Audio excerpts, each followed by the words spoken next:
Bonjour, que nous réserve le Bitcoin? C'est ce que nous allons voir dans l'analyse du jour. Mais avant de commencer, n'oubliez pas de vous abonner, de mettre un petit pouce bleu et de laisser un commentaire. Alors aujourd'hui, je pense qu'on va pas faire une très longue vidéo et on va surtout parler d'un sujet. C'est vrai qu'on ne parle pas souvent sur la chaîne, tout simplement parce que vous savez, moi, tout ce qui est news, économie, le bruit, tout ça, en général, je m'y attarde pas trop parce que, comme je le dis souvent, tout est dans le graphique. Mais on va quand même en parler un petit peu aujourd'hui, tout simplement parce que, les autres youtubeurs en parlent et souvent j'entends des bêtises comme la plupart du temps et c'est pour ça qu'on va un peu remettre les choses au clair. Voilà, donc aujourd'hui, on va parler récession. Mais avant ça, bien entendu, on jette un petit coup d'œil à la cryptomap du jour. Cryptomap qui est pratiquement entièrement verte, hein. On a deux trois petits altcoins dans le rouge, hein, mais c'est des petites chutes. Et sinon, on a grosso modo du 5 à 10 sur l'ensemble des altcoins, avec WAL qui nous fait un joli 21% et surtout Virtual 28,9%. Virtual qui performe très bien, on l'a vu les jours précédents.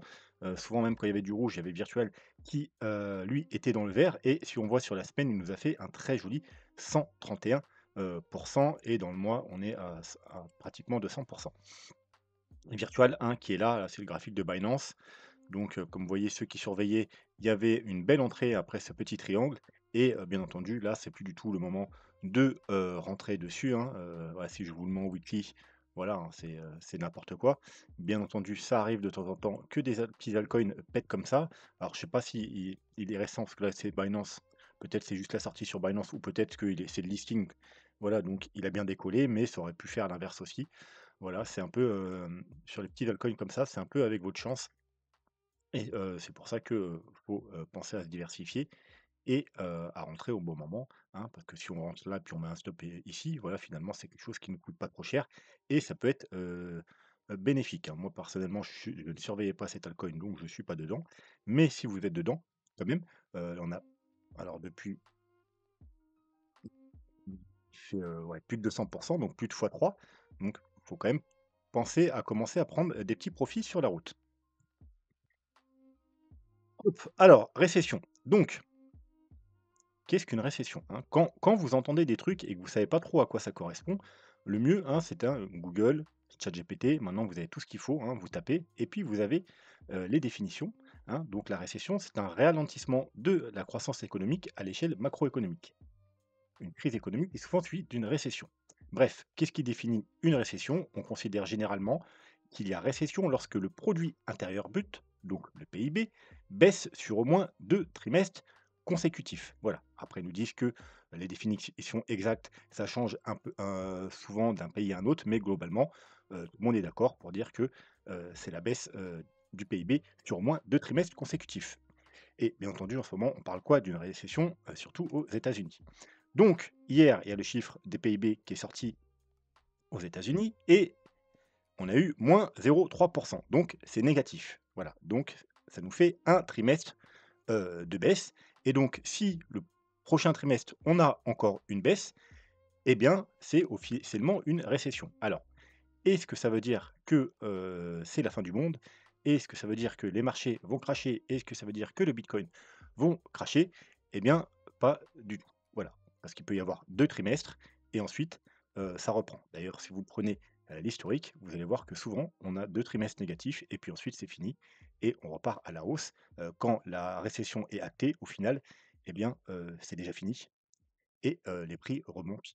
Je pense que souvent les gens confondent, récession avec dépression, hein. La récession se distingue de la dépression qui est une chute importante et durable de l'activité. Notez bien le durable, hein. Une récession, c'est souvent assez, rapide. Ouais. Donc on va aller sur le SP 500. Alors avant ça, on va faire sur les 10 dernières années et on peut voir que dans les 10 dernières années, en 2022, on a eu un trimestre avec moins 1. Donc vous voyez, on a eu -0,3, là c'est -1. Et puis, bah, non, on n'a rien eu derrière, donc il n'y a pas eu de récession confirmée et puis voilà, tout va bien. Par contre, en 2020, lors de la crise sanitaire, effectivement, vous voyez, là, on a eu -5 et puis, du -28, récession. Mais après, vous voyez que, on a eu derrière un +35 énorme. Donc, finalement, lorsque la récession a été actée, eh bien, c'était déjà fini et au contraire, après, il y a eu, une explosion. On va voir, du coup sur le SP500. Donc les dates, on est sur le Q1 2020. Donc janvier, février, mars. C'est exactement le même niveau que maintenant 4 ans après, hein. Mars, avril et on a eu, le résultat fin avril, début mai et ici donc mai, juin, juillet, août, une fois qu'on a eu, le résultat, c'était terminé. Donc on va se pencher sur qu'est-ce qui s'est passé, à cette période. Donc déjà hop, lui, touc, touc, touc, touc, hop, hop, voilà, là et lui, hop, hop, hop, hop. Donc on a eu notre première puis là donc en mai, fin avril, début mai 2020, donc ici et la deuxième donc la confirmation en fait, récession en Q2, donc en septembre probablement, fin août, septembre 2020. Donc ici, voilà. Et donc, qu'est-ce qui s'est passé ensuite? Alors, qu'est-ce qui s'est passé après la première? Donc, le truc qui vous dit: «Attention», donc en gros, maintenant, là, c'est par rapport à maintenant, c'est maintenant, hein, il y a ces 4 ans en arrière, c'est maintenant. On a eu, heu, trimestre négatif, on a eu un trimestre négatif, début du mois de mai, début du mois de mai, on est là. Qu'est-ce qu'on a eu derrière? Une grosse montée. Ensuite, on a eu la confirmation. Qu'est-ce qu'il y a eu derrière? Encore une plus grosse montée. Voilà. Et qu'est-ce qu'il y a eu avant, par contre? Une belle correction, qui a débuté quand? Le environ 18 février. Alors là, on est en weekly, alors on va même être plus précis, on va se mettre en daily et le 19 février 2020. Donc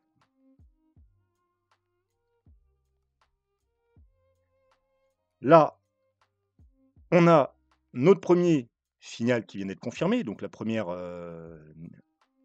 re bougie négative. On a eu quoi jusqu'avant? Une belle remontée et avant ça, on a eu une jolie correction. Alors, bien entendu, moins puissante qu'ici, parce que là, c'était la crise sanitaire, c'était très violent, mais on a quand même, je crois que c'est quand même, on a fait quand même pas loin de 30 non? 20 20 21. Bon, c'est déjà pas mal pour les marchés traditionnels et la correction a commencé quand? Le 19 février. Ah tiens, ça vous rappelle rien?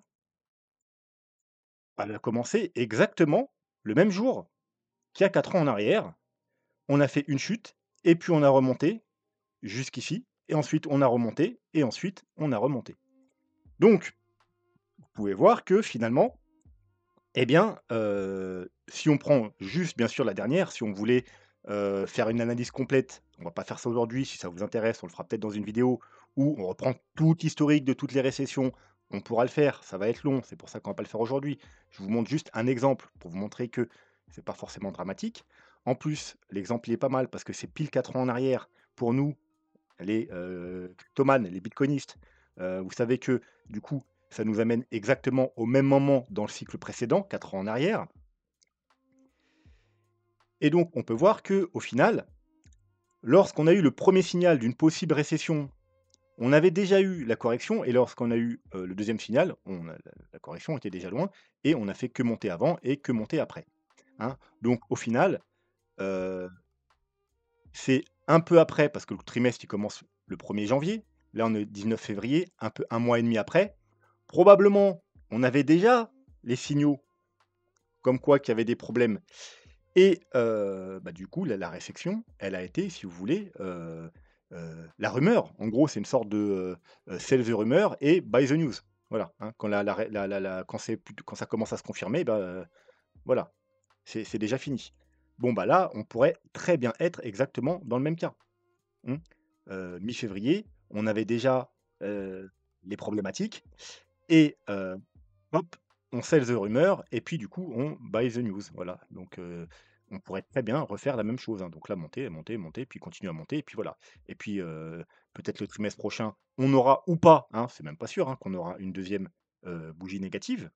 Mais quoi qu'il en soit, même si on a une deuxième bougie négative, eh bien, on pourrait tout aussi bien, faire la même chose qu'ici, continuer à monter et puis finalement, OK, bon, on est en récession, mais et oui, OK, ça vous sert à quoi de savoir ça? Puisque le bottom, il était, déjà fait. On a déjà eu, finalement, la correction avant même, d'avoir les premiers signaux et les confirmations de cette, potentielle récession. On peut aller voir sur le bitcoin, hein, qu'est-ce qui s'est passé aussi. Alors j'ai pris un graphique euro, c'est juste parce que alors ça change rien, hein, mais c'est juste, bien évidemment, parce que, c'était un des graphiques vous savez que mes graphiques, ils sont un peu pleins partout, donc c'était un des graphiques les plus vides. Alors, juste au cas où quand même, vous voyez que contrairement au dollar, on n'est pas encore venu chercher la zone importante sur l'euro, hein. Donc ça sera un niveau très important ici. Vous voyez, c'est la base, hein, c'est à peu près ça correspond aux 90 000 aux 90 000 sur, d'ailleurs c'est aussi aux 90 000 euros, mais on les a pas encore atteints et puis ils sont confondus pratiquement, hein, à quelques dollars près avec le bas de la zone de rechargement de short, donc il y aura un gros niveau ici sur, le bitcoin euro. Bon, c'est pas le problème ici. Donc, on en revient, hop, voilà. Donc, qu'est-ce qui s'est passé sur le Bitcoin à cette période? Première bougie, eh bien, juste avant, on a monté, après, on a consolidé, et après la confirmation, on a eu quoi? On a eu, est-ce que j'ai mon petit truc qui fait les dessins? Je trouve jamais lui. Voilà, on a eu ça, les amis. Donc, ah, c'est effacé déjà? On a eu ça. Donc, est-ce que c'est ça qui fait peur aux gens? Je sais pas, mais en tout cas, la dernière récession, ça nous a emmené sur une des plus grosses hausses, qu'on a eues sur le bitcoin. On est passé de 8 500 à, 54 000 en, très peu de temps et pratiquement, voilà, sans grosse correction et une fois qu'on a eu la récession confirmée. Donc vous voyez que, faut pas trop s'inquiéter, hein. Alors ça veut pas dire qu'on va refaire la même chose. Effectivement, on se trouve exactement au même niveau du cycle, hein, 2020. Avril mai 2020, avril-mai 2024, on se trouve au même niveau du cycle. On a eu une correction, on a eu une correction, donc effectivement, on pourrait très bien, vous voyez ce qui s'est passé à l'époque, on est monté jusqu'environ au mois de mai, on a eu un léger sell in May and go away, vous voyez, hop, c'est une petite légère correction, moi j'appelle même pas ça une correction, plutôt une consolidation. Hop, on a continué à consolider, hein. En gros ici, on a fait, si vous voulez, pendant quelques mois, on a fait une grosse consolidation, une sorte de gros range, voilà, hein, une consolidation à plat, voilà. Et puis après, après la confirmation justement de la récession, et hop, et ben on a explosé. Voilà. Donc, conclusion, faut pas s'inquiéter parce que, ça se trouve, la récession est déjà actée, est déjà prise en compte, est déjà corrigée, est déjà digérée. Et voilà, peut-être que, en fait, c'est que du positif qui nous attend, récession ou pas. Alors bien évidemment, si ça vous dit, peut-être qu'une prochaine vidéo, je ferai une analyse sur toutes les récessions passées pour voir ce qui se passe à chaque fois. Mais en tout cas, voilà, je vous montre juste un exemple. En plus, c'est bien parce que c'est 4 ans en arrière, pile poil sur les mêmes trimestres, donc au même niveau du cycle du Bitcoin. Et la dernière fois, ça a été juste extrêmement positif. Et donc, la récession est peut-être, enfin du moins son impact sur le marché est peut-être déjà, pris en compte et il y a que du bonheur qui nous attend, hein, espérons-le. Bref, en tout cas, rien ne sert de paniquer à chaque fois qu'on vous sort le mot récession. Voilà. Donc, on en est où? Bon, on a enfin touché, hein, parce que vous saviez, on n'avait pas encore touché, on s'était rapproché, mais la zone de rechargement de charge. Ça y est, on est dedans, donc c'est bien évidemment alors, déjà, vous voyez que si on clôture la semaine comme ça, c'est bien, on aura repris, hein, comme je vous disais sur l'euro, on l'a pas encore atteint ce niveau-là. D'ailleurs, je vous disais 93 000, 90 000 mais non, c'est 93 000 ce bitcoin. On l'a déjà atteint. On est sur une semaine de confirmation, comme on l'a vu hier, et là, on vient de toucher la zone de rechargement de short. Donc, bien évidemment, ceux qui sont entrés en trade, comme moi ici, ou à la cassure ici, cette zone-là, il faut prendre des TP dans la zone de rechargement de short. C'est fait pour ça. Alors, on pourrait même l'appeler zone de TP. C'est pareil, parce que c'est une zone où on peut ouvrir des shorts. Pour ceux qui pensent que c'est juste une correction et qu'on va reprendre la chute, Pour ceux, c'est une zone, où les shorteurs ici, ils vont essayer de protéger cette zone et c'est également une zone où ceux qui sont rentrés en trade vont prendre des TP. C'est pour ça que souvent dans une zone de rechargement de short, il y a des rejets, que ce soit pour aller plus bas ou avant de repartir à la hausse, mais il y a souvent, des corrections dans cette zone. Parce qu'il y a beaucoup de choses qui rentrent en jeu et des chances qui sont faits. Voilà, donc n'oubliez pas de prendre, des TP. Alors, vous pouvez attendre le haut, mais on n'ira pas forcément. Si jamais on est que juste dans une correction. Vous pouvez attendre les 99 000 parce que c'est le prochain niveau clé, mais voilà, n'attendez pas trop. En tout cas, essayez au moins de prendre des TP au-dessus de cette zone, donc des 93 000 parce que si on réintègre, il risque d'avoir soit une correction brutale, hein, pour aller rechercher une dernière fois le canal avant de remonter, ou soit, repartir à la baisse, hein. Donc ce serait dommage, si vous avez pris un bon trade, ne pas prendre vos TP. Voilà, donc hop, c'est pour ça qu'à chaque fois qu'il y a une zone de TP, je fais un petit tweet. Donc, que vous soyez rentré là ou là, il faut prendre des TP. Moi, je suis rentré au 77 439 et donc je vais prendre un TP dans cette zone, bien évidemment. Et puis ensuite, on laissera tranquillement le prix. Et si on va faire des plus hauts, eh bien, on prendra des TP sur nos targets haussières, tout simplement, par rapport aux extensions Fibonacci.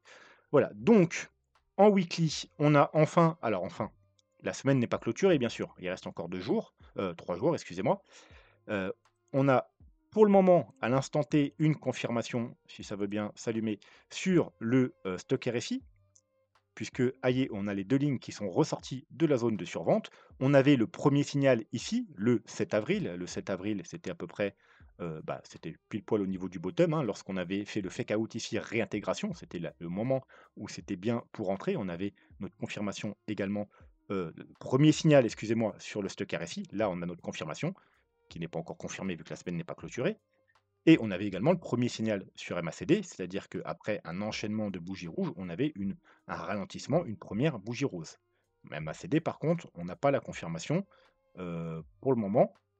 On l'aura potentiellement si on continue à monter et qu'on a une belle clôture de la semaine, on aura probablement notre confirmation également. Mais pour l'instant, on ne l'a pas. Mais en tout cas, ça semble bien parti. Vous voyez que c'est quand même joli. On avait repéré, hein, qu'il y avait un ralentissement. On était dans la zone de survente, hein, donc c'est un niveau à surveiller où un bottom peut se créer. On avait un ralentissement ici. Voilà, donc on avait tout ce qu'il fallait, hein. C'est pour ça qu'on était assez bullish depuis ces niveaux-là. Mais maintenant, on attend tout simplement les confirmations, hein, que ce soit graphique, mais également indicateur. On va passer sur le plus petit, graphique, le Binance. Donc c'est vrai que hier, comme je vous l'ai dit, j'ai pas fait Ishimoku, voilà, donc on rattrape un peu aujourd'hui. Donc là, on est en daily. En daily, on est totalement, bullish, que ce soit au niveau de la lagging span qui est au-dessus du nuage, au-dessus du prix, au-dessus de la Tenkan et de la Kijun et le prix qui est au-dessus de la Tenkan, du nuage et de la Kijun. Voilà. On est venu retester un petit peu la Tenkan. Là, ça repart. Donc au cas où, si on rechute, hein, si on devait avoir un rejet de la zone de rechargement de short et qu'on devait casser les 93 000 ça veut dire, grosso modo les clôtures ici. Hop, est-ce que j'ai oh parfait. Voilà, j'ai mon petit range. Voilà, si on devait parce que là, pour l'instant, on a cassé le range, c'est pas encore validé. La journée n'est pas finie et puis il faut une bougie de confirmation. Heu, alors, vous voyez le dernier range, ça a plutôt bien fonctionné. Hop, mais ça veut pas dire qu'on va faire la même chose. Hein, on pourrait, faire une clôture et demain invalider, tout simplement parce qu'il y a la zone de rechargement de short et puis réintégrer et ressortir et casser par le bas. Si ça se produit, heu, au niveau du daily, eh bien, au niveau de la lagging span, on a du support par le nuage au niveau des 91 900 donc pas trop loin du gap. Potentiellement, on pourrait aller retourner ici, une petite mèche, combler le gap ou alors aller rechercher les gros supports ici. Alors vous voyez que la Kijun monte, hein, donc on va peut-être pas y aller en une journée ici. Donc le temps qu'on y aille, la Kijun aura probablement rejoint le haut du nuage, donc aux alentours des 86 000-87 000 Voilà, hein. Mais bien entendu, il ne faudrait pas clôturer sous ces niveaux, hein. On peut aller combler le gap aux 91 000 on peut faire une petite mèche pour aller rechercher 87 000 Comme on va le voir, c'est pas seulement un support daily, c'est également, un support 3 jours, mais un gros support 3 jours d'ailleurs, mais il faudrait éviter de clôturer en dessous ces niveaux. Donc en 3 jours, justement, donc avant de parler de support, comme je vous disais, il faudrait, hein, si on va aux 99 000 prendre, des TP si c'est pas déjà fait ici ou ouais, si c'est pas déjà fait ici, parce que sinon oui, autant attendre cette zone. Mais attention ici, hein, parce qu'on va pas peut-être pas aller tout droit aux 102 000 $. C'est vrai que dans la vidéo hier, je vous ai mis, 102 000 $, mais voilà, les cheats des fois, c'est juste parce que voilà, faut bien trouver des titres. Mais aux 99 000 sur le graphique 3 jours, on a donc le haut de ces nuages. Donc si c'était seulement ça, ce serait pas trop grave. Je vous ai dit, on va direct aux 102 000 $. Mais malheureusement, au niveau de la lagging span, on a une triple résistance. On a le haut du prix, on avait le bas du prix ici. C'est pour ça qu'on a bloqué un petit peu ici. Maintenant, on a pénétré dans le prix et vous voyez que si on continue, à la prochaine bougie, au haut du prix, on a donc, hop, je vais peut-être zoomer un petit peu. Voilà, donc on a le haut du prix ici qui va faire résistance. Puis, juste après, quelques dollars au-dessus, on a la Tenkan et quelques dollars encore au-dessus, on a la Kijun. Donc ça nous fait une triple résistance, donc vous voyez entre, 98 500 et 99 500, grosso modo autour des 99 000. Vous rajoutez à ça le nuage, donc c'est pas une petite résistance quand même. Donc si ensuite on switch sur un autre indicateur, beaucoup plus simple, par exemple le super trend, hop, vous voyez que par exemple, on pourrait très bien être, alors moi, comme je vous ai dit, je pense plus qu'on est là, hein, d'accord? Et donc qu'on va le casser. Mais après, on pourrait très bien être là. Regardez ici, on a fait une hausse de 31 et le super trend, il a fait quoi? Il a bloqué et on est venu faire un nouveau plus bas. Là, on a fait une hausse de 30 donc vous voyez, si on va ici 33 donc ça ferait quasiment la même chose qu'ici, à 2 près. Et pourtant, on pourrait très bien faire ce mouvement-là et aller faire un nouveau plus bas, vous voyez?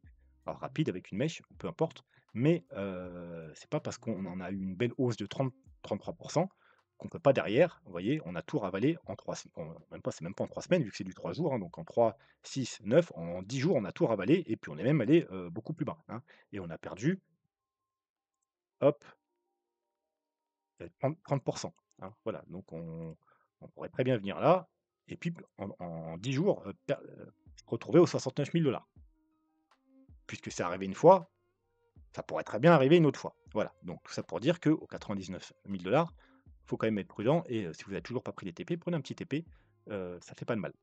Je parle bien entendu pour les traders, hein, pas pour les investisseurs. Nous allons revenir donc sur notre petit Ichimoku.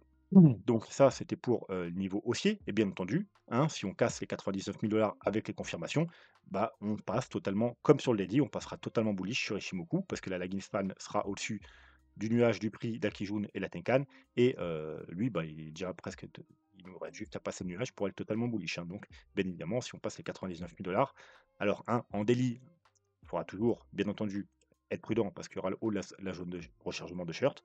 Mais en 3 jours, vous savez qu'en weekly, c'est les 94 000 en daily, c'est les 102 000 en 3 jours, le niveau important, ce seront les 99 000 et si on devait être rejeté dans cette zone, que ce soit maintenant ou aux 99 000 bien entendu, on a vu qu'en daily, il y avait les 91 000 au niveau du gap et les 87 000 en 3 jours.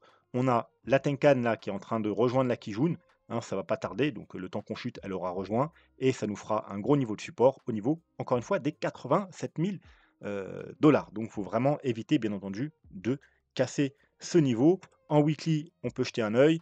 On a la Tenkan qui se trouve aux 86 000 et la Kijun qui se trouve aux 88 000. Donc voilà, aux alentours des, encore une fois, 87 000 C'est vraiment le niveau qu'il ne faudra pas casser, hein. Comme je vous l'ai dit, on peut chuter, que ce soit maintenant ou après être parti chercher le gros niveau 3 jours aux 99 000, voire même le niveau daily aux 102 000 On peut avoir une petite correction parce que c'est tout à fait sain d'avoir des petites corrections.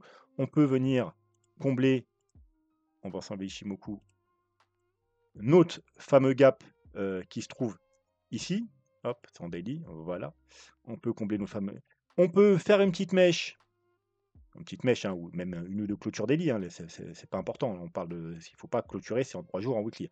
Donc, pour aller rechercher aux alentours des 86, 87, 88 000 hein, grosso modo, vous voyez, le haut de, on va dire, du show W qui est ici, voilà.